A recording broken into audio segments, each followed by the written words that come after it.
प्रणवार्थाय शुद्धज्ञानैकमूर्तये निर्मलाय प्रशान्ताय दक्षिणामूर्तये नमः।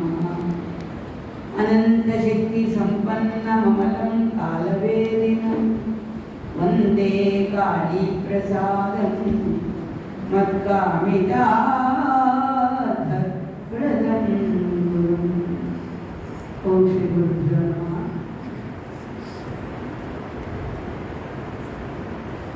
सर्वेभ्यो महाभूतेभ्यो नमः।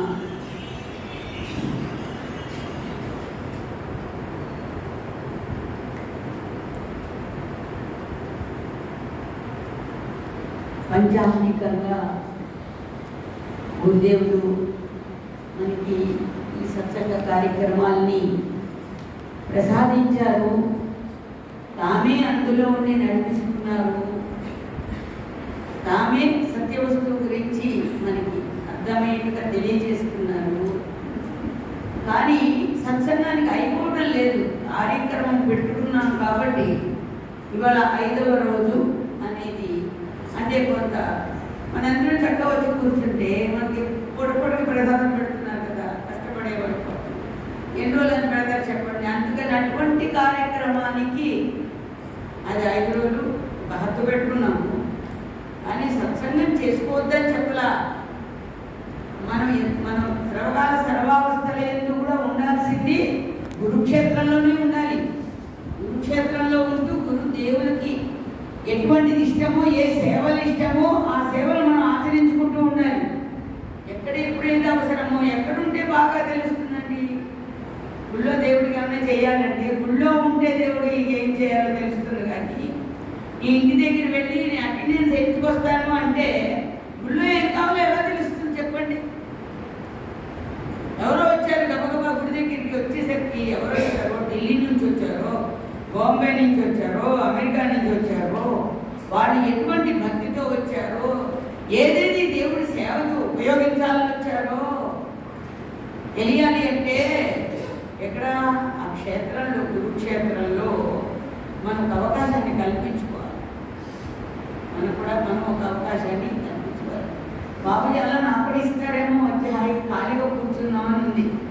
ఖాళీగా కూర్చోవడం అంటే ఎవరు వస్తే వాళ్ళకి పంచుకోవడమే కదా. ఇక్కడ ఈ 5 అనేటువంటి దానికి చాలా చాలా అర్థం ఉంది. మన లోపలికి వెళితే 5కి చాలా అర్థం ఉంది. మనకు కనిపించే 5 ఏళ్ళు ఒకలాగా లేవు. 5 రకాలుగా ఉన్నాయి. దానికి ఏది గుర్తింపు చేశాడు భగవంతుడు అంటే టేక్ ఇట్ ఈజీ అండి. ప్రపంచంలో అందరికీ ఏవో ఉంటాయి కష్టాలు. కష్టాలంటే ఎప్పుడు ప్రశాంతంగా జీవితం గడిచిపోదు. బయట వాతావరణం నుంచి ఏవో మనకి వినిపిస్తుంటాయి, ఏవో కనిపిస్తూ ఉంటాయి. మనకి అంతా సుఖమే ఉంటే ఇంకా ప్రపంచం ఎలా ఉంటుంది? ఇక ప్రపంచం అంటేనే పంచమహాభూతాత్మకమైనటువంటిది. మన 5 ఏళ్ళు చూసుకుంటే తెలిసిపోతుంది. 5 ఏళ్ళు రకరకాలు ఉన్నాయి కానీ 5 ఒకలాగా లేవు. 5 నావే వేడు. 5 వేళ్ళు ఒకలాగా కనుక్కుంటే కింద పని మనం చేసేవాళ్ళం కాదు. ఈ చేతులతో మనం ఎంత పని చేయగలుగుతున్నామంటే 5 రకాలు ఉంటేనే ఆ పని చేసేట్టుగా భగవంతుడు సృష్టించాడు. 5 వేళ్ళు ఒకే పని ఉన్నాయనుకోండి, మళ్ళీ అసలు ఇలా చేయగలుగుతామండి. ఒక చోట ఎవరో చెప్పారు, మన లెనిన్ అనుకుంటా కథ చెప్పారు. వాళ్ళకి అందరికీ ఒకేలాగా చేతులు ఇచ్చేసరికి ఏం చేశారంట, వాళ్ళు తినడానికి చెయ్యి వంగట్లా, చెయ్యి వంగకుండా ఉందంట. అంటే త్యాగం అనేటువంటిది మనసులో ఉండాలి. కానీ ఎలా ఉన్నా చేయగలుగుతారట. అందుకని ఆ చేతులు ఇలా ఉండిపోయిన వాళ్ళు ఏం చేశారంట, త్యాగం అనే స్వభావం ఉంది. అందుకని వాళ్ళు తినడానికి ప్రసాదం చేసుకోవడానికి వెనకాలేట. ఒకళ్ళకొకళ్ళు తినిపించుకున్నారు. ఎంత బాగుందో ఆ భావన ఉండాలి మనకి. మనం తినడానికే కాకుండా, మనం దాచుకోవడానికే కాకుండా ఇంకొకరికి మనం ఎలా ఉపయోగపడతాం. ధర్మపరంగా అసలు విషయపరంగా కాదు, మనం ఉపయోగపడాల్సింది ధర్మపరంగా. ఒక భగవంతుడు సత్యము అనేటువంటి దాన్ని మనకి గుర్తింపజేసినప్పుడు ఆ విషయంలో మనం ఎలా ఉపయోగపడుతున్నాం అనేటువంటి విషయం. అందుకని ఈ 5కి ఎన్నింటినీ గుర్తు చేసుకుంటాం. మనకున్నది 5 జ్ఞానేంద్రియాలు, 5 కర్మేంద్రియాలు. మనందరం ఈ బయట ప్రపంచాన్ని చూడగలుగుతున్నామంటే, గ్రహించగలుగుతున్నామంటే అందరికీ ఉన్నాయండి 5 ఇంద్రియాలు. ఎవి? చెవి, కన్ను, ముక్కు, నాలుక, స్వగింద్రియం. వీటిని జ్ఞానేంద్రియాలు అంటారు. ఈ జ్ఞానేంద్రియాలకి ఇవన్నీ కూడా బయట ఉన్నటువంటి సబ్జెక్టుని గ్రహిస్తాయి. అంతే, బయట ఉన్నటువంటి సబ్జెక్టుని గ్రహిస్తాయి. ఎలా గ్రహిస్తాయి? గాలి వేసేసరికి తను ఎంతకాలం మూసుకున్నా కరెంట్ పోతే ఏమంటుంది? చాలా వేడికిపోయాం. అదే గాలి బ్యాగ్ ఒకసారి తిరిగింది అనుకోండి, ఏమంటాం? కరెక్ట్ వచ్చింది, మనసు కదులుతుంది దాంతోపాటు. అలాగే నోటికి ఏదైనా తగిలేసరికి ఇది దీప, కారణ, ఉలుప, చేద వెంటనే చెప్తుంది నాలుక. దాన్ని జిహ్వ అన్నారు, దీన్ని పవిత్రియము అన్నారు. బయట ఉన్నటువంటి స్పర్శ తగిలేటువంటిది పవిత్రియం అన్నారు. చూస్తే ఫలానా వాళ్ళు వచ్చారు, ఫలానా వాళ్ళు రోజు రాలేదు కానీ ఇవాళే వచ్చారు, లేదు లేదు మొన్న కూడా వచ్చారు అని దేని ద్వారా గ్రహిస్తున్నాం? మనం కన్ను ద్వారా గ్రహిస్తున్నాం. స్వామివారిని చూసేసరికి మనం నేత్రానందకరంగా అబ్బో రోజు సన్న రంగులు వేస్తున్నాడు, ఇంక మనకు పెద్ద లావుగా వేసుకున్నాడే. శ్రీ స్వామికి ఆ దండలు అలవాటు ఏంటి బాబు? అటువంటి దండలు లేకపోతే ఏంటో చాలా వెంటగా అనిపిస్తుంది. బాగా అలవాటు చేసేసుకున్నాం మనం. ఇంకా ఈ సమస్యకి అలవాటు వల్ల మా నిండుకుల వాళ్ళు కూడా పిల్లలందరూ లావు దండలు గుర్చేస్తారు. అసలు నేను చెప్పక్కర్లేదు, వెళ్ళేసరికి దండ వాళ్ళు రెడీ అయిపోతారు. మరి హైదరాబాద్ వాళ్ళు కూడా అంతే, వాళ్ళందరూ వాళ్ళే, ఇంకా మనం చెప్పక్కర్లే. వెళ్ళేసరికి వాళ్ళే అన్నీ రెడీ చేసుకుంటారు. ఆ అలవాటు అయిపోయిందేమో, బాగా చూసి వచ్చానేమో. ఇక్కడికి వచ్చిన ఒక కార్యక్రమానికి వచ్చేసరికి అయ్యో పెద్దదనం చేయలేకపోతున్నామే, ఉంచలేకపోతున్నామే అందరూ. సరే పాప స్వామివారు అనుగ్రహించేశారు. ఓ నీ కోరిక ఇది కదా, నేను తప్పకుండా నీకు దర్శనం ఇస్తాను అని వెంటనే స్వామి అనుగ్రహం మనకి. పైగా వేసుకున్నారంటే కూడా స్వచ్ఛమైనటువంటి ఇది తెలుపు అంటే ఎంత ఇష్టమో భగవంతుడికి. తెలుపుని ఏ విధంగానే మార్చుకోవచ్చు. మనకి మనసు అనేది బాగా తెల్లగా ఉండేటి ఇచ్చాడట మల్లెపూలాగా. మనకేంటంటే ఆ తెల్లగా ఉన్నటువంటి మనసుని ఎలా ఉంచుకోవాలో అర్థం కాక రకరకాల విషయాలు, వినికిడి, చూడడాలు, వీటన్నిటి యొక్క విషము ఏమైపోతుందండి? రంగులుగా మార్చిపోయి ఏ రంగుకి తగిన వాళ్ళు కాకపోతున్నాం. పైగా అంటాం అమ్మవారికి ఎందుకు ఇష్టం కదా, అమ్మవారికి పసుపు ఇష్టం కదా, దేవుడికి ఏ రంగుల్ని గుడి పెడుతున్నాం, తెలుగు ఇష్టం కదా ఆవిడకి. ఆవిడ తెల్లటి వస్త్రం కట్టుకున్నప్పుడు సరస్వతి దేవుడు, ఎర్రటి వస్త్రం కట్టుకుంటే దుర్గాదేవుడు, పసుపు వస్త్రం కట్టుకుంటే కార్తీయాయనే అవుతుంది. రంగులు కట్టుకుంటే మీ మనసే నాకు వస్త్రంగా ఉంటుంది. మరి రంగులను మార్చుకుందాక మన మనసు. అందుకని ఇవన్నీ కూడా 5 జ్ఞానేంద్రియాలే కాకుండా దాన్ని ఆచరించాలి అంటే మనకి 5 కర్మేంద్రియాలు ఇచ్చాడు భగవంతుడు. ఇవన్నీ ఎవరుకున్నాయి? మనకే ఉన్నాయి, మనకే ఇచ్చాడు. మనం ఉపయోగించుకుంటున్నాం వాటన్నింటినీ. ఎక్కడో అమ్మ నాన్నకి పుట్టేస్తే వాళ్ళకి ఈ విషయం కూడా సరిగ్గా తెలియవచ్చు, తెలియకపోవచ్చు. కానీ ఈ సైన్స్, ఈ ముందులో ఉన్నటువంటి తత్వాన్నంతని మనకి తెలియజేసే వాళ్ళు ఎవరంటే మహాత్ముల సన్నిధిలో ఉంటేనే మన తత్వం ఏంటో మనకు తెలుస్తుంది. అందుకని జ్ఞానేంద్రియాల ద్వారా బయట ఉన్నటువంటి ప్రపంచంలో ఉన్నటువంటి విషయాన్ని గుర్తిస్తే మరి దాన్ని క్రియారూపం ధరించాలంటే ఉండాలి కర్మేంద్రియాలు. ఇచ్చిపుచ్చుకోవడానికి ఏముండాలి? చెయ్యి ఉండాలి. మాట మాట్లాడడానికి ఏముండాలి? వాక్కు ఉండాలి. వాక్కు అదే తర్వాత వాక్కు, పాణి అంటే చేతులు, పాదములు అంటే ఇక్కడ దాకా రాగలిగామంటే అక్కడ ఉన్నవాడు కూడా బాబే. కాళీనాశకుడు నంబూరులో ఉన్నది బాబు కదా, ఇక్కడ కూడా ఉన్నది బాబే. మరి ఇక్కడ బాబు దగ్గరికి ఎక్కడ వచ్చామంటే స్వామి ఈ వాతావరణానికి ఇక్కడ సంస్కృత కార్యక్రమాలు చేసుకుంటున్నాం అడ్డరా అనేసరికి మళ్ళా ఎక్కడికి వెళ్ళినా నువ్వు ఆశ్రయించిన భగవంతుని మర్చిపోకు. ఈ ద్వారా మనం ఏం అర్థం చేసుకోవాలి? నువ్వు ఏ దేవుడిని ఆశ్రయించావో దేవుడు ఒక్కడే. నువ్వు రాముడు అనుకుంటావో, కృష్ణుడు అనుకుంటావో, లక్ష్మీదేవి అనుకుంటావో, లేక సోమేశ్వర స్వామి అనుకుంటావో, ఏమనుకున్నావు ఒక్క దేవుణ్ణే నువ్వు అక్కడ ఆరాధ్య దైవంగా పెట్టుకో. ఒకే గురుపాదాన్ని ఆశ్రయించు. కానీ ఆ దేవుడే అన్నింటిలో ఉండి మనకి అనంతమైనటువంటి రూపాల్ని దర్శింపచేస్తున్నాడు. అది మూలం మనం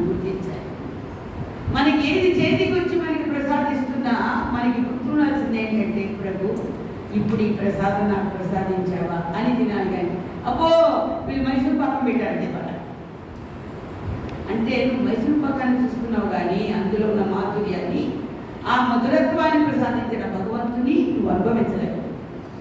అందుకని మనం ఎప్పుడు ప్రతి విషయంలో లోపలికి వెళ్ళాలి.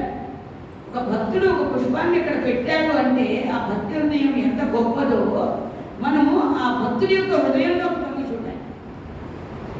భక్తుడి యొక్క నిజతత్వం ఏంటంటే భక్తి ఎక్కడ, అది తెల్లపోవచ్చు, మళ్ళీపోవచ్చు, లేకపోతే సంపికి పోవచ్చు, లేకపోతే లిల్లీ అవచ్చు, ఏమన్నా అవచ్చు. పువ్వుకి సంబంధం ఏంటండి అసలు? ఎలాగోలాగా దేవుడి దగ్గర సన్నిధికి చేరుకోవాలని ప్రప్రథమంగా భక్తుడు ఏం చేస్తుంటాడంటే పూజ రూపంలో సేవని మొదలు పెడతాడు. మొదలుపెట్టిన తర్వాత మెల్లగా అది నువ్వు కనుక ఏకాగ్రతగా పూజ చేయగలిగితే ఆ పూజే ఉపాసనగా మారిపోతుంది. ఆ పూజే ఒక ఉపాసనగా మారిపోతుంది. ఎందుకంటే మనం చేస్తుంటాం, నామాలు చదువుతుంటాం, ఎన్ని నామాలు వచ్చినా రాకపోయినా బాబు అన్న నామం రాకుండా లేదు కదా. గురుదేవా అది ఎప్పుడో నేను చేస్తున్నాం, అది వచ్చే ఉంది అందరికీ, అది ఎవరు ఇంకోటి చెప్పించక్కర్లా. అందరూ గురుదేవా గురుదేవా గురుదేవా గురుదేవా అని పుష్పం పెడుతుంటే ఆ గురుదేవుడి యొక్క పాదాల దగ్గర మన మనసు అతుక్కుపోయినట్టుగా ఉంటుంది. పువ్వు అయితే బయటికి కనిపిస్తుంది, కానీ ఆ పువ్వుతో మన మనస్సును చేర్చి పూజ చేసామనుకోండి మనసు అతుక్కుపోతుంది. ఒకసారి మీ మనసులోకి వెళ్ళి ఆలోచించండి, ఆ పాదములు అక్కడే ఉన్నాయా? పూజ చేసుకునేటువంటి వాళ్ళ చేతుల్లోనే ఉన్నాయా? మన హృదయంలో లేవా? వాళ్ళ హృదయంలో కూడా ఉన్నాయి. వాళ్ళ హృదయంలో కూడా దివ్య చరణానందములు ఉన్నాయి కాబట్టి అక్కడ గుర్తిస్తున్నారు. ఎక్కడ గుర్తిస్తున్నారు? ఇవ్వగానే పల్లెల్లో చాలా రకాలు పెట్టారు. పూజ చేసుకునేవి పెట్టారు, పూజ చేసుకోవాల్సింది ఎవరికో పెట్టారు. పెడితే వారు రాగానే కూర్చోగానే ఆ పాదాలు చిన్నవో పెద్దవో ఇంకా బాగా పెద్దవో అవి పట్టుకునే ఇలా అనుకున్నారు. కానీ అప్పుడు ఉన్న పూలు పూజ చేశారా చెప్పండి? అప్పుడు ఉన్నటువంటి గ్లాస్ నీళ్ళకి పూజ చేశారా? చేయలేదు. కానీ అవన్నీ కూడా పూజింపబడ్డాయి. మనం పూజ కూర్చున్న తర్వాత ఇన్ని మంత్రార్థాలు తెలుసుకుంటే నేను అందులోకి వెళ్ళాను, చాలా టైం పడుతుంది.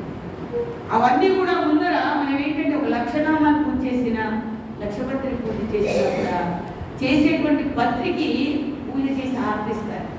అలాగే నువ్వు ఇది మన ఘటాభిషేకం చేసినా కూడా అక్కడికి వెళ్ళి ఆ గంగాదేవికి మనం వెళ్ళగానే స్నానం చేయడం అనేసి ముందర ఏ నదికి వెళ్ళినా నది తల్లికి ఎందుకు దండం పెడతాం? పెడతామా? మీరందరూ పెడతారా? అవునా? పసుపు కుంకుమ కూడా పట్టుకుంటాం కదా చేస్తాం, 4 డబ్బులు కూడా పెట్టుకుంటాం, కాగితాలు పట్టుకోం, కాయిన్ పట్టుకుంటాం కదా. కాయిన్ పట్టుకుంటాం ఎందుకంటే కాగితాలు తడిచిపోతాయి, అది ఖర్చయిపోతుందని. ఎవరైతే పూజ చేయించారో వారికి దర్శనించేటప్పుడు అవి రూపాయలు వస్తాయి. కానీ అమ్మకి ఇచ్చేటప్పుడు ఎంతో యథాశక్తి యావత్ శక్తి అని ఆ కాయిన్ పట్టుకుంటాం, అది పసుపు కుంకాలు పట్టుకుంటాం, కావాలంటే కొంచెం పూలు పట్టుకుంటాం.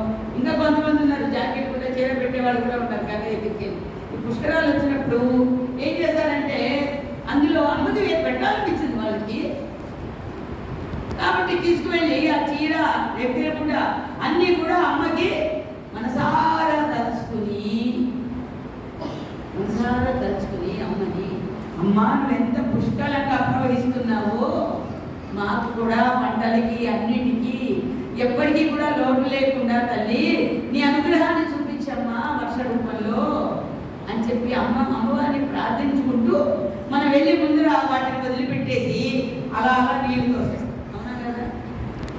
అదే మనం సంధ్యవేళ వెళ్ళామనుకోండి, సంధ్యవేళ వెళ్తే ఒక దీపం కూడా వెలిగి చూడటం కానీ ఆ పెట్టిన దీపం అయినా వెండి ప్రతి గాను బంగారం ప్రతి తీసి పెట్టేవాళ్ళు ఎవరన్నా ఉన్నారా? ఎంత గొప్ప కోటీశ్వరులు అయినా అక్కడికి వెళితే ఏదో ఒక సారికి దొన్నెలోనో లేకపోతే ఆకు మీదో ఏది ఆ మట్టిను లేకపోతే పిండిను ఒక దీపం చేసుకుని ఆ దీపంలో కాస్త ఆవు నెయ్యి పెట్టుకుని ఆవు నెయ్యిలో దీపం పెట్టుకుని దీపం వెలిగించి అమ్మవారిని అతమస్తకంగా ఆవిడ పై నుంచి కింద వరకు ఉన్న రూపం అంతా మనం భావన చేసి మరి హరిద్వార్ వెళ్తే మనం అదే చేస్తాం. ఋషికేశ్ వెళ్ళినా హరిద్వార్ వెళ్ళినా సంజయ్ వేళ వాళ్ళందరూ పెద్ద పెద్ద హారతి చేస్తున్నారు, మనం చిన్న చిన్న దీపాలు వదులుతుంటాం. ఇక్కడే కాదు మనకి బాబ్జీ మహారాజు గుంటుకు తెలియదు తర్వాత వచ్చింది ముంజూరు కొట్టు అని తీసుకెళ్లేవారు. తీసుకెళ్లి శివరాత్రి వేళ ఆ రాత్రి అంతా పడవల్లో లోపలికి తీసుకెళ్లేవాళ్ళు. ఆ తర్వాత కూడా ఒకసారి అందరూ మర్చిపోతారని ఆ సన్నివేశాన్ని కూడా ఒకసారి వెళ్ళాం మనం కూడా. ఒక రాత్రి అంతా అక్కడ ఏది నిద్ర జాగరణ చేసి ఆ కార్యక్రమం అంతా చేసుకుని వచ్చాం. ముంజూరు కొట్టు అమ్మ చెప్పారు, ముంజూరు కొట్టి రాత్రి తెల్లవారు పడవకి పడవ, పడవకి పడవ, 3 పడవలు కలిపి కొంత దూరం దాకా వెళ్ళిన తర్వాత ఒక మొత్తం ఎన్నో 12, 20 ఎన్నో పడవలు కలిపేవాళ్ళు. ఒకే దానిపైన చెక్కలు ఉండి ఒకటే ఇలాగే ఉంటుంది. వాళ్ళ చెక్కలు వేస్తే అంతా ఇలాగే ఉంటుంది. కానీ వాళ్ళు మొదలుకి వెళితే అక్కడ తెలుస్తుంది మనకి అది పడవని తీసుకొచ్చి ఇలా కట్టారు అని. ఎంత విశేషమో చూడండి, గురుదేవుడు చూపించారు. ప్రతి సంవత్సరం శివరాత్రి రోజున అక్కడికి వెళ్ళగానే ఆ పెద్ద గోదావరి పాయల్లోంచి బయలుదేరి వెళ్ళి ఆ మొత్తం అన్ని పడవలు వెళ్ళిన తర్వాత అక్కడ ఆపి ఆ మహాగోదావరిలో మొత్తం అన్ని పడవలు కలిపి ఒక పెద్ద సభలాగా ఉండేది. పైనంతా ఆకులతో పందిరి ఉండేది. కొంచెం ఒక రోజు కోసం అంత తయారు చేసి దానికి మళ్ళీ జనరేటర్ పెట్టి కరెంట్ ఉండేది. ఇప్పుడైతే ఇంకేంటి చేయొచ్చు. అప్పుడే జనరేటర్ పెట్టేవాళ్ళు. పెడితే వెళ్ళగానే మన వాళ్ళందరూ ఆ దీపాలు వదిలేవాళ్ళు ముందర. ఎందుకంటే అర్ధరాత్రి వదిలేవాళ్ళు కాదు, వెళ్ళగానే ముందర అందరూ సంగీతం జరుగుతుండేది, దక్షిణామూర్తి స్తోత్రాలు ఇవన్నీ చదువుతుంటే ఆ దీపాలు వెలిగించి ఆ మహాగోదావరిలో వదిలేవాళ్ళు. అవన్నీ వదిలితే ఆ ప్రవాహానికి అవన్నీ అలా వెళ్తుంటే కొంతవరకు వెళ్ళిన తర్వాత ఇది నా దీపం అని అంటావా? ఎన్ని దీపాలు కలిసాయి అక్కడ? అవునా? ఎన్ని దీపాలు కలిసాయి? అన్ని దీపాలు మన దీపం ఏంటి? ఆరని దీపం ఇందులోనే ఉంటుంది. కొండెక్కది ఇది కొండెక్కుతుంది, కానీ దాని టైం వచ్చినప్పుడు కొండెక్కుతుంది. కానీ నువ్వు పంపించిన దీపము అందులో నెయ్యి అయిపోతే దీపం కూడా కాలిపోయి అది ఆ పూటకి అయిపోతుంది, ఘనమైపోతుంది. కానీ ఇందులోదో ఎన్ని చూపిస్తున్నాడో బాబు అప్పటి నుంచి ఎన్ని విశేషాలను గుర్తింపు చేశారు.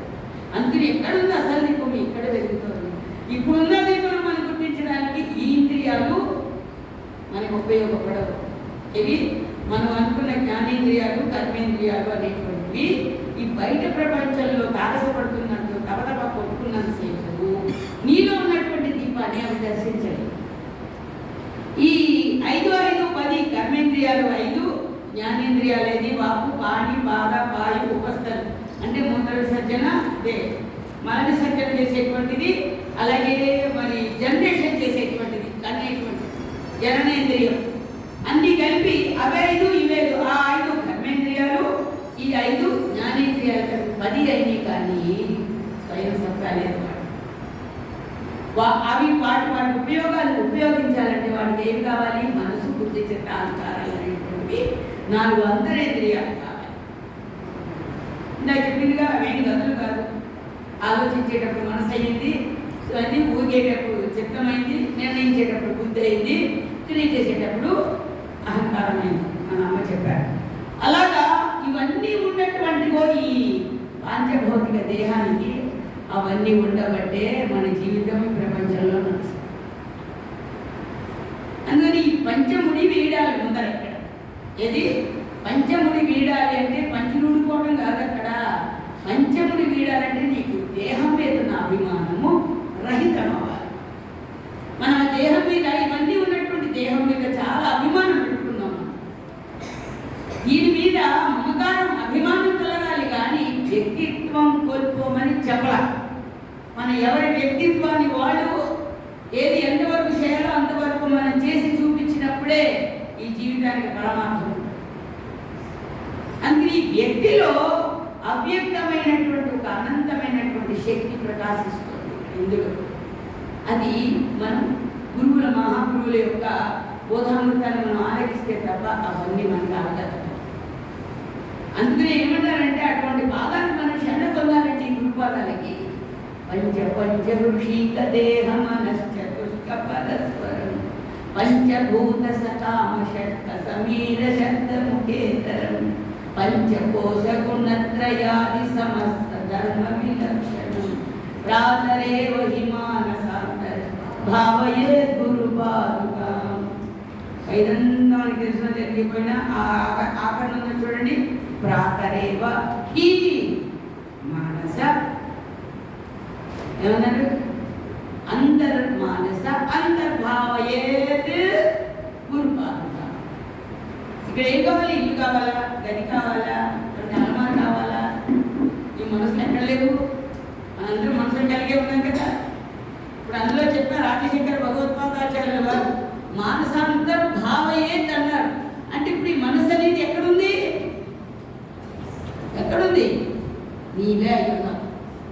మనసు నీవే అయి ఉన్నావు. ఎలా అయి ఉన్నావు అంటే, ఇది లాగినా నొప్పి అంటున్నాము, వెంట్రుక లాగినా, వెంట్రుకని ఎన్ని ఇలా గిలినా తెలియటల్లా. వెంట్రుకలకు ప్రాణం లేదు, కానీ వెంట్రుక లాగితే మన శరీరంతో దానికి కనెక్షన్ ఉంది కాబట్టి నొప్పి తెలుస్తుంది. అలాగే చాలా భూమి ఉంది, కానీ నడుస్తుంటే ఒక బెడ్డ మన పాల కింద పడింది అంటే మన పాదానికి అబ్బా అంటున్నాం, బాబు అంటున్నాం. అంటే మనసు ఎలా ఉంది? అంతటా ఆవరించు. మనస్సు అంతటా ఆవరించింది. ఎలా ఉంది? దేవుడు ఎలాగైతే అంతటా ప్రకాశిస్తున్నాడు అని తెలుస్తున్నాము, నీ మనస్సు నీ నకసిక పర్యంతము కూడా అలా ఆవరించే ఉన్నది మనస్సు. అన్న భగవంతుడికి కావలసింది ఏంటి? మనస్సు లేకుండా మనం ఎన్ని చేసినా అవి ఉత్తదే. చిత్తశుద్ధి లేని శివ పూజ లేలరా. చిత్తశుద్ధి కావాలి. ఇక్కడ మనం చేసేటువంటి పూజ దగ్గర ఒక పుష్పం పెట్టాము అంటే, పుష్పం లేకపోయినా ఆ మల్లె పుష్పాన్ని, ఆ చక్కగా పెట్టేటువంటి పుష్పాన్ని ఆ దివ్య చరణారవిందములందు అక్కడికి ప్రకాశిస్తుందా లేదా? ప్రకాశిస్తుంది. అక్కడికి వెళ్ళి మన తప్పున పుష్పం అక్కడికి వెళ్ళి నన్ను ఇక్కడ పెట్టి నన్ను ధరింపజేస్తున్నావు, నువ్వు కూడా ఒక పుష్పంగా మారి నీ మనస్సును భగవద్గీత చేసుకోవాలంటుంది. పుష్పాన్ని అంటే నీకు విడిపించడం లేదా? అనిపిస్తుందా? అందుకని మన జీవితాన్ని పునీతం చేసుకోవాలి. ఇక్కడ ఏమన్నారు ఆయన ఆదిశంకర భగవత్పాద? పంచ హృషిక దే. హృషికం అంటే ఇంద్రియ, హృషికేశం అంటే అందులో తెచ్చిన వాడే. ఇది ఇంద్రియాలకు ప్రభు అయినటువంటి వాడు హృషికేశుడు అని. పంచ హృషిక దేహం దాన్ని ఏది చేస్తుంది? మనశ్చ తుష్క పరస్పరం. ఏది ఇంద్రియాలన్నిటికీ కూడా మనస్సు అనేటువంటి ఒక తుష్కరుడు అక్కడ చేరాడు. చేరేం చేస్తున్నాం? తుష్క పరస్పరం వాటికి మనశ్చ తుష్క పరస్పరం. తర్వాత ఇంతటితో వదిలిపెట్ల పంచభూతములు సకామ షట్క సమీర షట్క ముఖ్యత. అంటే పంచభూతది పంచభూతాలు, పంచభూత కామ క్రోధ లోభ మోహ మదవాత్సర్య లేనటువంటి 6 గుణాలతో కలిపి పంచభూత సకామ షట్క సమీర, వాడి యొక్క సమీరంలో ఉండి సమీర బంధ సమీర శబ్ద ముఖ్య ఇతర. మనకేంటి లోపల నుంచి మనం మాట్లాడుతున్నాం అంటే ఉంటే పైపై మాటలే కాదండి, లోపల ఎంత యంత్రం పనిచేస్తుంది. ఈ యంత్రం అంతా పనిచేస్తేనే అప్పుడు బయటికి మనం కప్పుకున్నాం. అందుకని ఆలోచించి చేయాలి. మాట అనేటప్పుడు ఆలోచించి మాట్లాడాలి. మన పెద్దలు చెప్పారు, మన బాబు మహారాజ్ చెప్తుండేవారు, ఇప్పుడు నువ్వు మాట్లాడేటప్పుడు నువ్వు చాలా ఆలోచించి మాట్లాడాలి. ఎందుకంటే నువ్వు ఏదో విధంగా మాట్లాడేసి ఇంకొక ఎదురు మనసుని కష్టపెట్టావు అనుకో, నా గురుదేవుడు ఎలా ఉన్నారు, ఇప్పుడు సుందరులో ఉన్నాడా, లేకపోతే మనం ఆ మూర్తి చూసి సరిపెట్టుకోవాలా? ఇక్కడ గురు బోధ కానీ గురుదేవుల కార్యక్రమం కానీ మనం చేస్తున్నామంటే ఒక ఆరాధన. ఆరాధన అంటే దేనికి సంబంధించింది? అనంతమైనటువంటి గురుతత్వాన్ని మనం గుర్తిస్తేనే మనకి లభించేది. మనం ఒక కష్టమైన మాట మాట్లాడాం, ఒక విసుకున్నాం, ఎదురుగా మనసు కష్టపడింది అనుకోండి, ఎవరిని కష్టపెట్టినట్టు? మనం ఎంత పూజలు చేసినా, ఎన్ని పారాయణ చేసినా, ఏది బూడిదలో పోసిన పన్నీరే. నా గురుదేవులు అందులో ఉన్నారు కదా. నువ్వు బయట చూసి మాట్లాడుతున్నావా, నువ్వు అందరం చూసి మాట్లాడుతున్నావు? ఏమండి, మాట వినేటువంటి స్తోమత ఉంటే వాళ్ళంతా వాళ్ళకే భగవంతుడు కల్పించవచ్చు కదా. నీ మాటను అర్థం చేసుకున్నంత మాత్రం లేదు వాడు బుద్ధిమంతుడు అయిపోతాడా? ఏమండి, మనం మాట్లాడేసి ఒక కష్టమైన వచ్చి బాగున్నాం అనుకోండి అనడం తేలిక, వాళ్ళకి అంత మాత్రం బుద్ధి వచ్చేస్తుందా? అమ్మయ్య వేడ పోయింది, నన్ను పొమ్మన్నాడు, వెళ్ళిపోవచ్చు బయట అర్థం. అందుకని ప్రతి జీవుడిలో ప్రతి అణువులో కూడా మన గురుదేవులు మనం అలాగా లేని అణువు లేదు కదా, నమ్ముతున్నారా? మనకి ఆశ్రయం ఇచ్చిన గురువులు ప్రతి అణువులో ప్రకాశిస్తున్నారన్న విషయాన్ని నమ్మకం సత్యం మాత్రం అది. గురుదేవులు లేని అణువు లేదు, గురుదేవులు లేని దేహం వ్యక్తి కూడా లేడు. అన్నిట్లోనూ గురుదేవులే ప్రకాశిస్తున్నారు. ఎవరు తెలిసి తప్పు చేయరండి, తెలియకే తప్పు చేస్తారు. అది చెప్పడం కూడా రోజులు మారిపోయాయి. పూర్వం కాబట్టి నోటితో మాటనో చేతితో దెబ్బ కొట్టో బుద్ధి చెప్పేవాళ్ళు. ఇప్పుడు కాలం మారిపోయింది. స్కూల్లో మాత్రం చెప్పగలుగుతున్నారా? చదువుకుంటే మాటలు కొట్టడానికి ఉందా? ఇంటి దగ్గర ఉన్నటువంటి తల్లిదండ్రులు పిల్లలకి లాఠీ చూపించవచ్చా? ఏమంటున్నారు? పోలీసు వాళ్ళు ఫోన్ చేయమంటున్నారు. మా రోజులు మారిపోయాయి. అందుకని బాబుమారా చెప్పినట్టుగా జిహ్వాగ్రే వర్తతే లక్ష్మి తరచు చెప్తుండేవారు బాబుజీ మహారాజ్. నీ నోటిలోనే భగవంతుడు ప్రకాశిస్తున్నాడు. నీ నోటి మాట ద్వారానే లక్ష్మిని సిద్ధింపజేసుకోవచ్చు. జిహ్వాగ్రే వర్తతే లక్ష్మి, జిహ్వాగ్రే బంధు సంప్రాప్తి. నీ నోటి నుంచి వచ్చేటువంటి మాట ద్వారా అనేక మందిని ప్రపంచానంతని కూడా మనం ఆకట్టుకోవచ్చు. బాబు మహారాజ్ అందరికీ దేవుడే. ఎలా అయ్యాడు దేవుడు? ఆయన ఎలా అయ్యాడు? వారి మాట, వారి నడక, వారి ప్రేమతో కూడినటువంటి మాట మన శ్రేయస్సు కోరినప్పుడు ఇది అప్పుడు కూడా జలిపించేవారు కానీ ఎంత ప్రేమ చూపించేవారు? ఆ ప్రేమను మనం చూపించగలమా? మహాత్ముల దగ్గర నేను ఉండడం జరిగింది కాబట్టి చెప్తున్నా. స్వామివారు చాలా కోపడ్డం అంటే సామాన్యంగా అందరూ ఇక్కడికి పో అన్న తర్వాత మళ్ళీ నేను బయటికి వెళ్ళే కనిపించాలి, ఇక్కడ ఉండడానికి కూడా లేదు. అలా కోపడేవారు. బయటికి వెళ్ళిన తర్వాత మనం మళ్ళీ ఆ స్వామి ఇంకెవరున్నారంటే మనకు ఆధారం. అక్కడ బయటికి వెళ్తే మాత్రం మారుతుందా? మారదుగా. ఎప్పటికైనా వారు చూసుకోవాల్సిన వాళ్ళనే కదా. ఇంకొక దేవుడు ఎక్కడున్నాడు నాకు అని బయటికి వెళ్ళి మళ్ళీ మనం ఏడ్చుకుంటూ ఆ స్వామిని ప్రార్థన చేసుకుంటుంటే మళ్ళీ ఏ తల్లిలో తండ్రో మీ గురించి అడిగారు స్వామివారు. పాపం ఏదో నేను అన్నాను కానీ పాపం అది బాధపడుతున్నట్టు అమ్మాయి అని మళ్ళా ఆ మాట ఇంకొకరి ద్వారా మనం విని అందుకుంటున్నామండి. మళ్ళీ గుర్తుంటుందా? మనకి గుర్తుంటుందా? మాట గుర్తుంటుందా? అందుకని మహాత్ములు వారు కోపడగలరు, ప్రేమ చూపించారు. ఎందుకంటే ఆ స్వరూపం అది తమను తాముగానే చూసుకుంటారు. ప్రపంచం అంతా తమకు భిన్నంగా ఎక్కడా చూసుకోరు. అది ప్రేమ అంటే అక్కడ. కానీ ఇక్కడ ఏమంటున్నారు? ఇక్కడ ఏది పంచభూత సకామ శక్త సమీర శబ్ద ముఖేతర. ముఖంతో శబ్దాల ద్వారా మన ఆచరణ పద్ధతుల ద్వారా బయటికి మనం బాహ్యానికి కనిపిస్తున్నాం.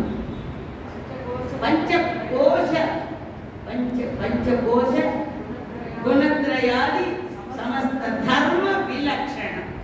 పంచకోశాలంటే ఏంటి? ప్రాణమయ, అన్నమయ కోసం, ప్రాణమయ కోసం, మనోమయ కోసం, విజ్ఞానమయ కోసం, ఆనందమయ కోసం అనేటువంటి 5 కోశాలు మనలో ఉన్నాయి. ఈ యంత్రం పనిచేస్తుంది. ఎవరికి వాళ్ళకి యంత్రాలు ఉన్నాయి చూసారు. ఇవి భగవంతుడు సృష్టించిన సృష్టిలో వీటిలో అవి కూడా మనకు ఉపయోగపడుతున్నాయి.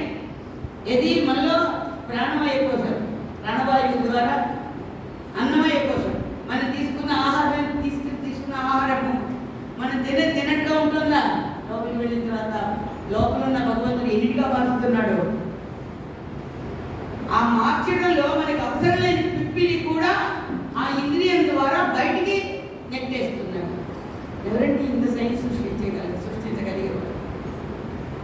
అన్నమయ కోసం ఉంది. ఏది అన్నమయ కోసం? మన ఇది లేకపోతే ఏది తిన్నా అది అన్నమయమే. అందుకనే మార్పులు ఏంటంటే చిల్లర తిండి తీసుకోరు, చిల్లర తిండి ఎక్కువ ఇష్టపడరు. ఏది అన్నమయ కోసం. అన్నం పరబ్రహ్మ స్వరూపం అన్నారు కానీ ఏది బజ్జీలు బ్రహ్మమయ కోసం అనలేదు. అన్నం పరబ్రహ్మ స్వరూపం అన్నారు కానీ బజ్జీలు బ్రహ్మస్వరూపం అన్నారండి. బజ్జీలు అన్నారా, పకోడీలు అన్నారా, కారపూస అన్నారా? ఏమల్లా అవన్నీ దాని వెనకాల వస్తాయి. అది ఆరోగ్యాన్ని పాడు చేస్తాయి. అందుకే అన్నమయ కోసం అన్నారు. అంటే అన్నమే దేహాలకి ఎలా ఉందంటే అన్నం కొంతమంది ఒక్కొక్క రకం రోగానికి తినలేనటువంటి స్థితిలో ఉన్న పేషెంట్కి పైన అన్నం రాసి కూడా బలాన్ని పంచేటువంటి ప్రక్రియ ఉన్నది. దాన్ని అదే అదే మంత్రి సత్యనారాయణ ఆ ప్రకృతి వైద్యంలో చెప్తుంటారు. అన్నం ఒంటికి రాసి బలాన్ని పొందిన వాళ్ళు ఉంది మన మహాత్ముల చరిత్రలో. ఇది అన్నమయ కోశం, ప్రాణమయ కోశం. ప్రాణం ఎక్కడుందంటే ఏం చెప్తాం? ప్రాణం ఎక్కడుంది? ఎక్కడ లేదు. ప్రాణం నదిక పర్యంతం ఉంది కదా.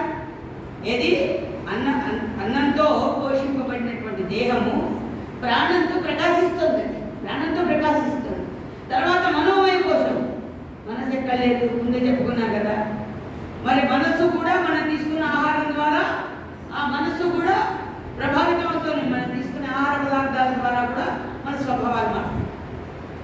మన స్వభావాలు, మన గుణాలు ఇవన్నీ కూడా బాగా కారణం నింటే కొంచెం కారణంగానే. అందుకనే మనకి గుణత్రయ విభాగ యోగం కనుక మనం ఒకసారి మన భగవద్గీతలు చదువుకుంటే ఏ ఆహారం తీసుకుంటే మన గుణాలు ఎలా సంచరిస్తాయో అనేది కూడా అక్కడ అందులో చెప్తాం.